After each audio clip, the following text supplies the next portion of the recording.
La historia es todo menos una ciencia exacta. Cuanto más se escarba en ella, más palpable se hace la imposibilidad de revelarla, ni siquiera de atisbar en la distancia el contorno de sus arcanos. Arañamos su piel y apenas desbrozamos una mínima parte de la superficie, la que atañe a unos cuantos nombres que dejaron un mínimo rastro, que vinieron recogidos en un papel, una estatua, una lápida, una inscripción, una moneda.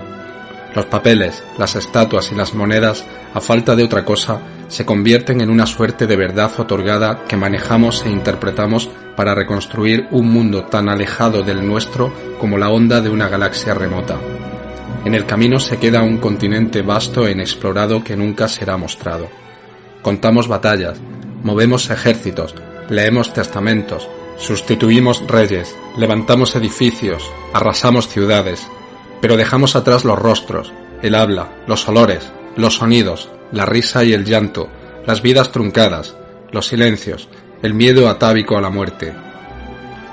Cuando pienso en el pasado de mi ciudad, de esa Úbeda que yo no conocí, siempre acude a mi mente la imagen de alguien, no importa si es hombre, mujer, anciano o niño, un ciudadano anónimo de rostro indeterminado, deambulando al amparo de la muralla, tal vez a punto de atravesar una de esas puertas de arabescas líneas como la del Losal, en un tiempo impreciso que puede ser desde la misma Edad Media hasta justo antes de mi nacimiento, como si fueran habitantes de una de esas viejas fotografías en blanco y negro que de tarde en tarde alguien publica en la red.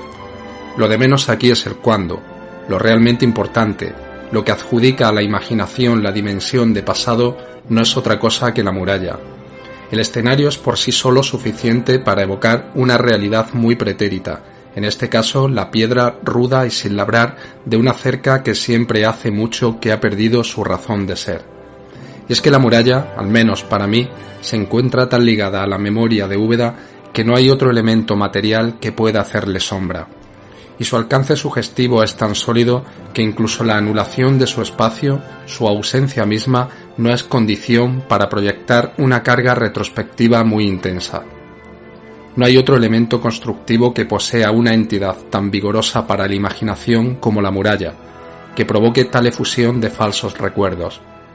La contemplación de la muralla es la recreación mental de lo que pudo suceder en sus adarves ante la venida de un ejército enemigo, lo que ocurría tras sus matacanes cuando escuchaban el ronco sonido del ariete golpeando la puerta, el griterío del asalto inminente una vez doblegada la defensa, pero también el silencio de los siglos al paso de los campesinos con sus bestias, las heladas de las noches de invierno o la canícula vibrante del estío, las conversaciones de las mujeres, las voces de los niños, el trote cadencioso de los rebaños, el humo de los coches o la indiferencia del mundo actual.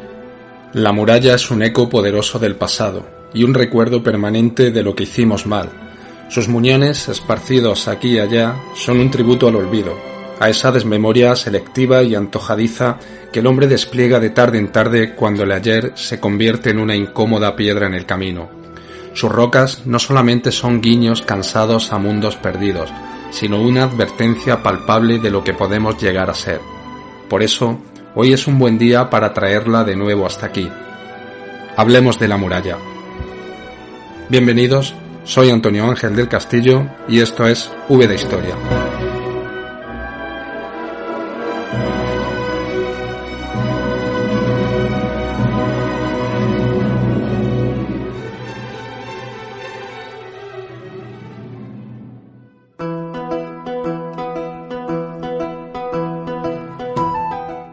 Continuamos en esta segunda entrega la historia de la muralla ubetense. Como dijimos en el capítulo anterior, el asunto es complejo y está sujeto a no poca controversia. Por eso decidimos dividir el audio en dos partes con la intención de hacer más operativa la escucha y no saturar al oyente. A pesar de esto, solo podemos pasar de puntillas por algunos aspectos de este apasionante tema. La muralla tiene demasiados entresijos, demasiadas interpretaciones y demasiados flecos para tratarlos en un programa de divulgación histórica de este tipo. Por esa razón vuelvo a remitir al interesado a la consulta de los trabajos publicados al efecto si desean ampliar información.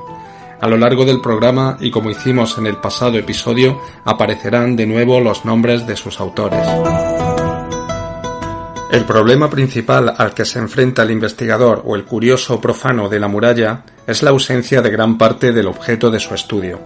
Un alto porcentaje del trazado defensivo de Úbeda, como el de la mayoría de las ciudades españolas, desapareció a lo largo del siglo XIX, y solo a través de la arqueología y la documentación se pueden reconstruir pedazos de esos vacíos lamentables. Por desgracia, en el caso ubetense esa documentación es escasa y parcial, y deja muchas cuestiones en el aire.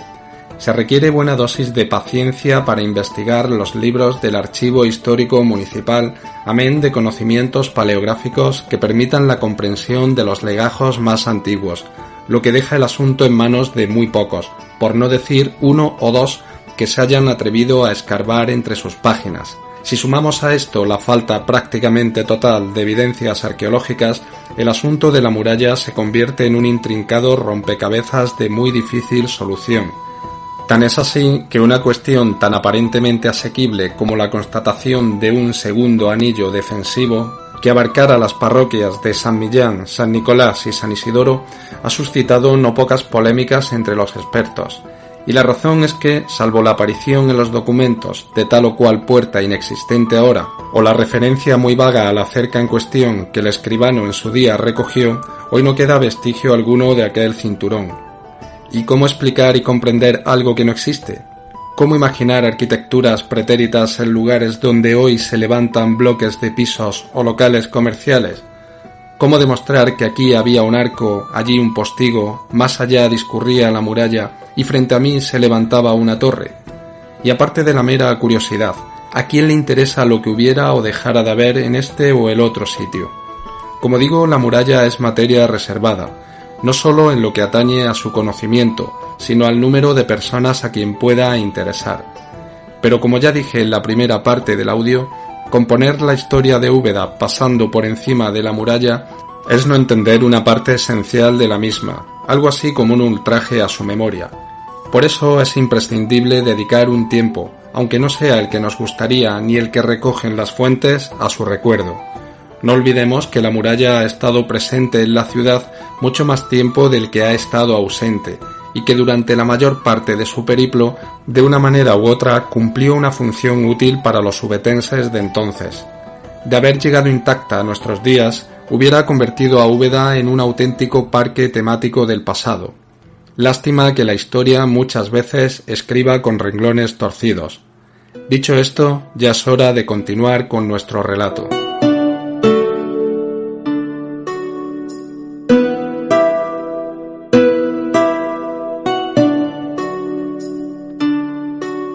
En el pasado audio dejamos la historia justo después de la conquista cristiana, cuando los linajes más insignes del término reconstruyen la cerca y van dejando su impronta a modo de escudos nobiliarios en las distintas torres.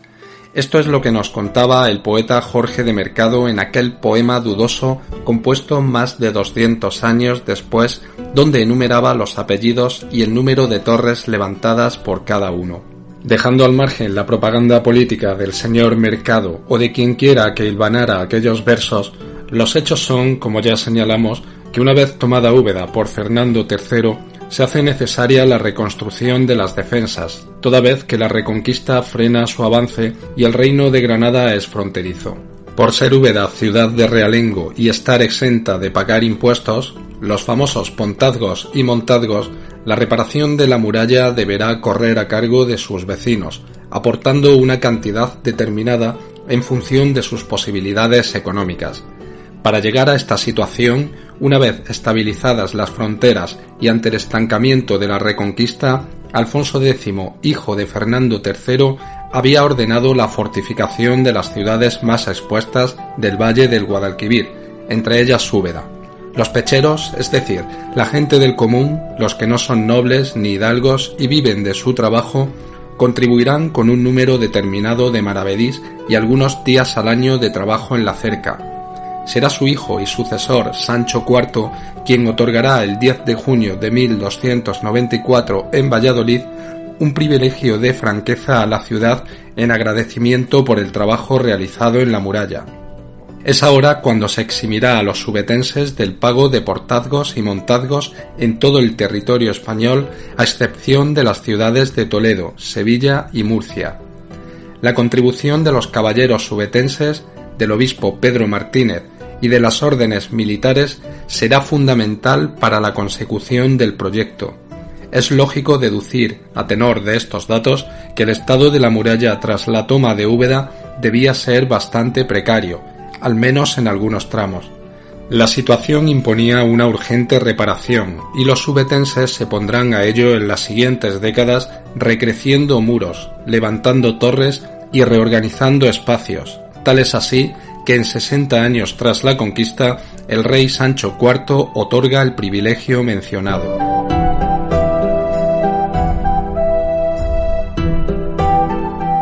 A partir de ahora y hasta el momento en que se desmantela el Alcázar, la historia de la muralla, como no podía ser de otro modo, es intermitente. Aparecerá en la documentación a ráfagas y sólo cuando sea necesaria alguna de sus innumerables reparaciones, porque la muralla necesita una conservación permanente. Los temporales, los asaltos y el paso del tiempo exigen una periódica puesta a punto, y dadas las dimensiones de Úbeda, esta tarea no siempre se puede llevar a cabo en los momentos requeridos. Pero no nos toca ahora adentrarnos en los avatares históricos de los últimos siglos de la Edad Media. Esto lo dejaremos para próximas entregas, pero podemos adelantar que las convulsiones nobiliarias y las guerras civiles afectarán de distinto modo a las defensas de la urbe. El asalto a la ciudad de Pero Gil a mediados del siglo XIV y sobre todo las luchas banderizas de Arandas y Traperas primero y Cuevas y Molinas después marcarán la vida militar de Úbeda durante este periodo. De hecho, la manzana de la discordia entre los grandes linajes subetenses será el control de la ciudadela del Alcázar. La familia que estuviera en posesión de la zona fuerte de la ciudad era la que ejercía el poder sobre la misma. No es extraño, por tanto, que la violencia fuera una constante y un mal endémico durante la Baja Edad Media. Conquistada Granada por las armas cristianas, el mantenimiento de las murallas en las ciudades del Valle del Guadalquivir ya no es asunto prioritario, y los reyes católicos, dentro de su política de reforzamiento del poder real, deciden poner fin a las luchas nobiliarias. La situación de Úbeda era especialmente grave, fuera de control, si me apuran. Tan es así que Isabel la Católica llega a comparar la ciudad con un vaso de ponzoña.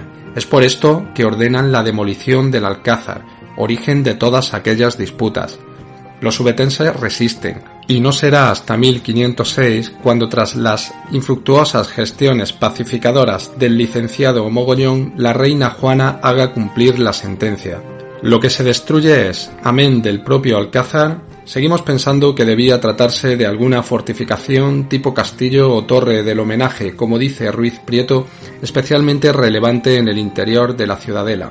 Como digo, lo que se destruye es el lienzo de muralla que dividía el barrio noble con el resto de la ciudad, esto es, el tramo que iba desde el Claro del Salvador hasta la fachada principal de la iglesia de Santa María.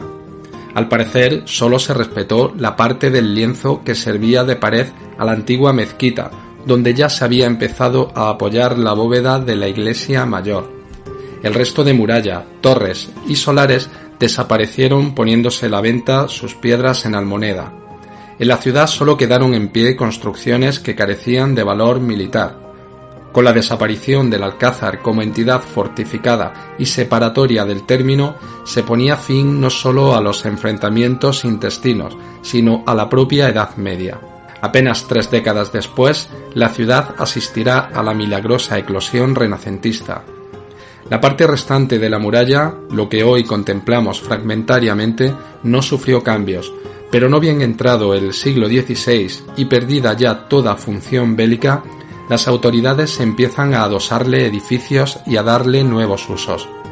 Un ejemplo es el reloj que se ubica en la torre que lleva su nombre en la plaza de Toledo, o el rastro de las carnicerías que se construye a un lado de la misma, o los almacenes donde se guardaban los productos para las tercias reales, junto a la torre octogonal en la calle Corredera de San Fernando. El final